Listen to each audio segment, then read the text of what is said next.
संगत जी बाबा जी राधा स्वामी हुजूर जी की प्यार भरा आज का स्पेशल सत्संग व्यास संगत जी से हाथ जोड़कर विनती है कि इस सत्संग व्यास को लास्ट तक जरूर देखें और वीडियो को लाइक और चैनल को सब्सक्राइब करना ना भूलें। आइए सुनते हैं क्या कहते हैं राधा स्वामी इस सत्संग में। राधा स्वामी सत्संग कहानी। कर्मों का हिसाब और मालिक की मेहर। उत्तर प्रदेश के एक छोटे से गांव में एक लड़का रहता था जिसका नाम अर्जुन था। घर बहुत गरीब था। पिता खेतों में मजदूरी करते थे और मां लोगों के घरों में काम करके परिवार चलाती थी।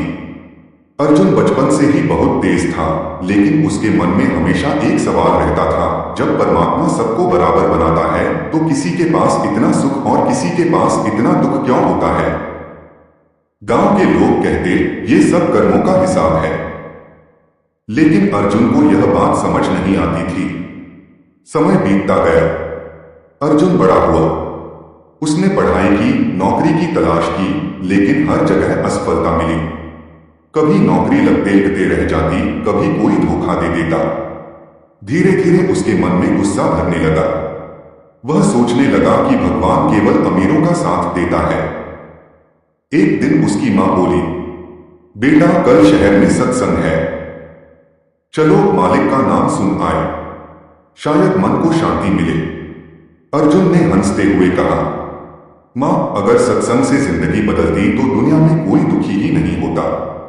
मां चुप हो गई, लेकिन अगले दिन उसने फिर प्यार से कहा, एक बार चलकर सुन तो ले। मां की बात टाल न सका और उसके साथ सत्संग चला गया।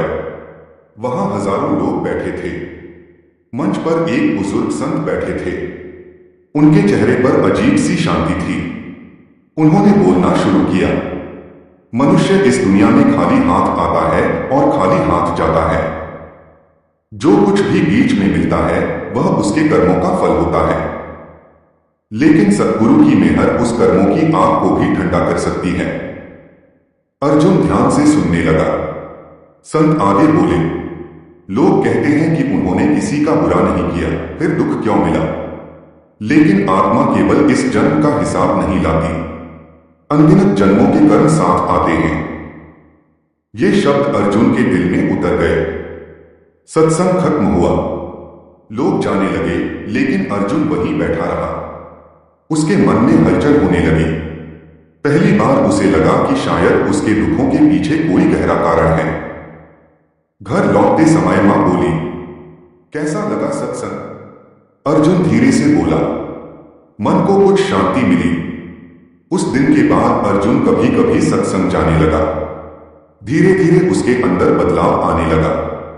पहले वह छोटी छोटी बातों पर गुस्सा हो जाता था, लेकिन अब शांत रहने की कोशिश करता। एक दिन सत्संग में संत ने कहा, मनुष्य अपने कर्मों से भाग नहीं सकता, लेकिन सेवा, सिमरन और सत्संग से कर्म हल्के हो सकते हैं। उस दिन अर्जुन ने मन ही मन तय किया कि वह सेवा करेगा। अगले रविवार वह सत्संग घर गया और वहां जूते संभालने की सेवा करने लगा। पहले उसे शर्म महसूस हुई। गांव के लोग उसे देखकर हंस रहे थे। देखो पढ़ा लिखा लड़का जूते उठा रहा है।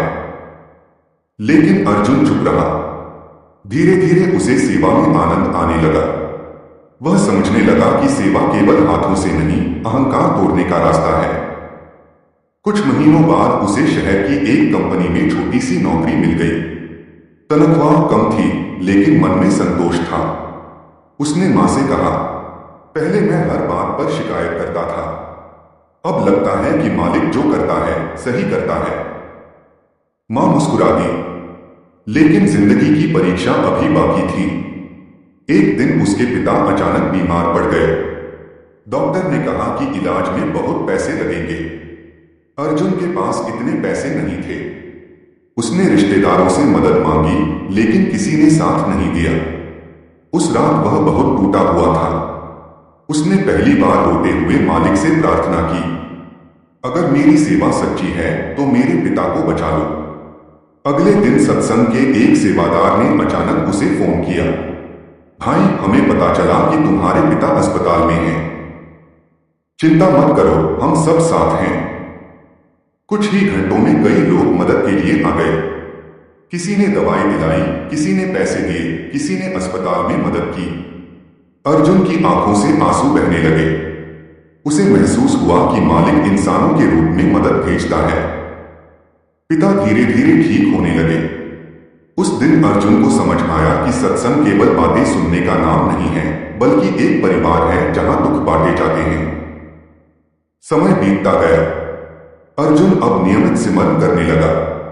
सुबह जल्दी उठता, नाम का जाप करता और फिर काम पर जाता। एक दिन कंपनी में उसके साथ बड़ा धोखा हुआ। उसके साथी ने झूठा इल्जाम लगाकर उसे नौकरी से निकलवा दिया। पुराना अर्जुन होता तो लड़ाई करता, लेकिन अब उसने शांत रहकर मालिक की रजा मान ली। मां ने पूछा, बेटा दुख नहीं हो रहा? अर्जुन बोला, हो रहा है मां, लेकिन शायद इसमें भी मालिक की कोई भलाई होगी। कुछ महीनों बाद उसी कंपनी का मालिक अर्जुन से मिला। उसे सच्चाई का पता चल चुका था। उसने अर्जुन को वापस बुलाया और पहले से बड़ी पोस्ट दे दी। मालिक ने कहा, मैंने तुम्हारे जैसे ईमानदार इंसान कम देखे हैं। अर्जुन समझ गया कि सच्चाई देर से जीतती है, लेकिन जीतती जरूर है। अब गांव के लोग भी उससे सलाह लेने आने लगे। जो लोग पहले उसका मजाक उड़ाते थे, वही अब कहते, तुम्हारे अंदर बहुत शांति आ गई है। अर्जुन मुस्कुरा देता। एक दिन सत्संग में संत ने कहा, जब इंसान दुख में भी मालिक को धन्यवाद देना सीख जाए, तब समझो उसकी आत्मा जागने लगी है। ये बात अर्जुन के दिल में बैठ गई। कुछ साल बाद अर्जुन की शादी हो गई। उसकी पत्नी मीरा भी बहुत धार्मिक थी। दोनों मिलकर सेवा करते, सत्संग जाते और जरूरतमंदों की मदद करते। लेकिन संसार में सुख हमेशा स्थायी नहीं रहता। एक दिन अर्जुन के छोटे बेटे की तबीयत बहुत खराब हो गई। डॉक्टरों ने जवाब दे दिया। अर्जुन और मीरा रात भर रोते रहे।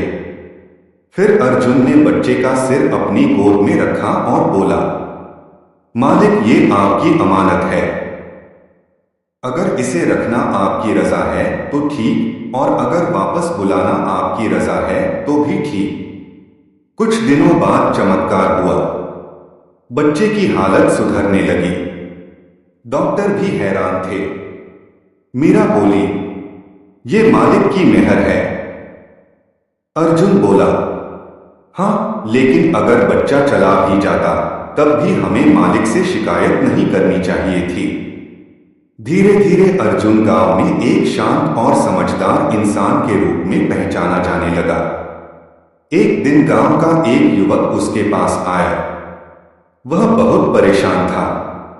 उसने कहा, भाई मेरी जिंदगी में केवल दुख है, मैं क्या करूं? अर्जुन ने उसे बैठाया और बोला, जब मैं दुख में था तब मैं भी यही सोचता था कि दुनिया मेरे खिलाफ है। लेकिन सत्संग ने मुझे सिखाया कि दुख सजा नहीं, आत्मा को जगाने का माध्यम है। युवक ने पूछा, क्या सच में कर्म खत्म हो सकते हैं? अर्जुन बोला, कर्मों का हिसाब तो देना पड़ता है, लेकिन सद्गुरु उस बोझ को हल्का कर देते हैं। जैसे मां अपने बच्चे का भारी सामान खुद उठा लेती है। युवक की आंखों में आंसू आ गए। अब अर्जुन हर रविवार सत्संग में सेवा करता। वह नए लोगों को पानी पिलाता, बुजुर्गों को बैठने में मदद करता और हमेशा एक बात कहता, सेवा से बड़ा कोई धन नहीं। एक दिन सत्संग में संत ने एक कहानी सुनाई। एक आदमी रोज मंदिर जाता था, लेकिन घर आकर लोगों को दुख देता था। दूसरा आदमी कभी मंदिर नहीं जाता था, लेकिन सबकी मदद करता था। मालिक के करीब कौन हुआ? वही जिसने प्रेम और दया दिखाई। अर्जुन समझ गया कि धर्म केवल बाहरी दिखावा नहीं, बल्कि अंदर की सफाई है। समय तेजी से बीतने लगा। एक रात अर्जुन छत पर बैठा आसमान देख रहा था। उसे अपने पुराने दिन याद आए, गरीबी, असफलता, गुस्सा और शिकायतें। फिर उसने आज की जिंदगी देखी, मन की शांति, परिवार का प्यार और मालिक पर विश्वास। उसकी आंखों से आंसू निकल आए। वह बोला, मालिक आपने मुझे दुख देकर भी संभाला और सुख देकर भी संभाला। उसी समय उसकी मां वहां आई। अब वह बूढ़ी हो चुकी थी। मां बोली, बेटा, याद है तू कहता था कि सत्संग से जिंदगी नहीं बदलती। अर्जुन मुस्कुराया और मां के पैर छू लिए। उसने कहा, मां, सत्संग ने मेरी जिंदगी नहीं, मेरी सोच बदल दी। और जिसकी सोच बदल जाए उसकी दुनिया बदल जाती है। कुछ वर्षों बाद अर्जुन के पिता का देहांत हो गया। पूरा परिवार रो रहा था, लेकिन अर्जुन शांत था। उसने सबको कहा, आत्मा कभी मरती नहीं, ये शरीर केवल कपड़ा है।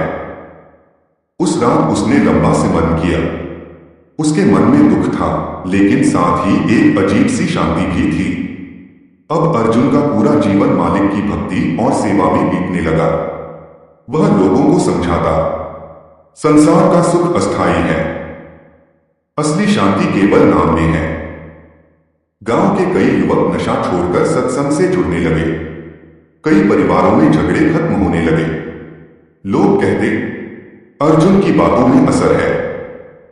लेकिन अर्जुन हमेशा कहता, ये मेरी नहीं, सद्गुरु की कृपा है।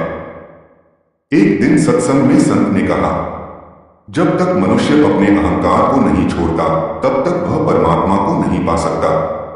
उस दिन अर्जुन ने महसूस किया कि अभी भी उसके अंदर अहंकार कहीं न कहीं छिपा हुआ है।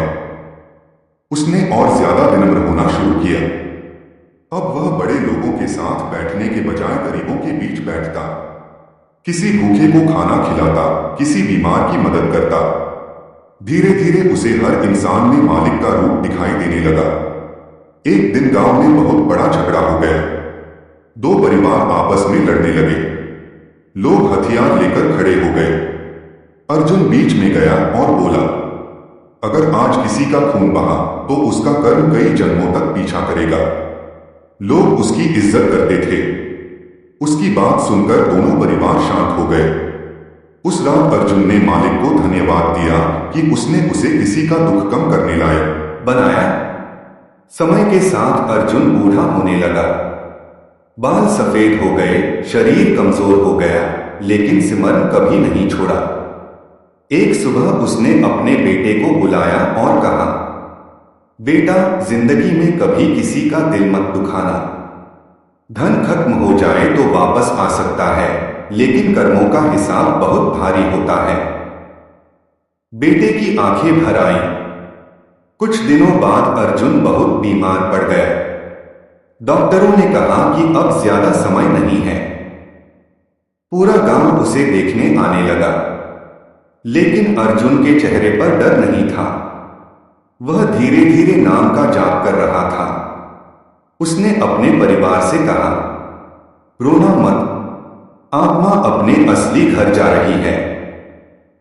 उसकी मां अब इस दुनिया में नहीं थी, लेकिन उसे मां की वही बात याद आ रही थी। एक बार सत्संग सुनकर तो देख। अर्जुन मुस्कुराया। आखिरी समय में उसने आंखें बंद की और बोला, जो कुछ मिला आपकी मेहर से मिला। इतना कहकर उसकी सांसें शांत हो गई। पूरा कमरा एक अजीब सी शांति से भर गया। गांव के लोग कहते थे कि अर्जुन की मौत नहीं हुई, बल्कि उसकी आत्मा मालिक में समा गई। उसके जाने के बाद भी लोग उसकी बातें याद रखते। दुख सजा नहीं, जागने का संदेश है। सेवा अहंकार को खत्म करती है। सच्चा धन नाम का धन है।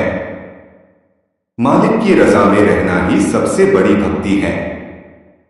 और सच यही है, जब इंसान संसार से उम्मीद छोड़कर मालिक पर भरोसा करना सीख जाता है, तब उसकी आत्मा हल्की होने लगती है। कर्मों का बोझ कम होने लगता है। मन शांत हो जाता है। राधा स्वामी सत्संग यही सिखाता है कि सेवा करो, सिमरन करो, प्रेम करो और हर हाल में मालिक का धन्यवाद करो, क्योंकि जिस पर मालिक की कृपा हो जाए उसकी जिंदगी बाहर से नहीं, अंदर से बदल जाती है।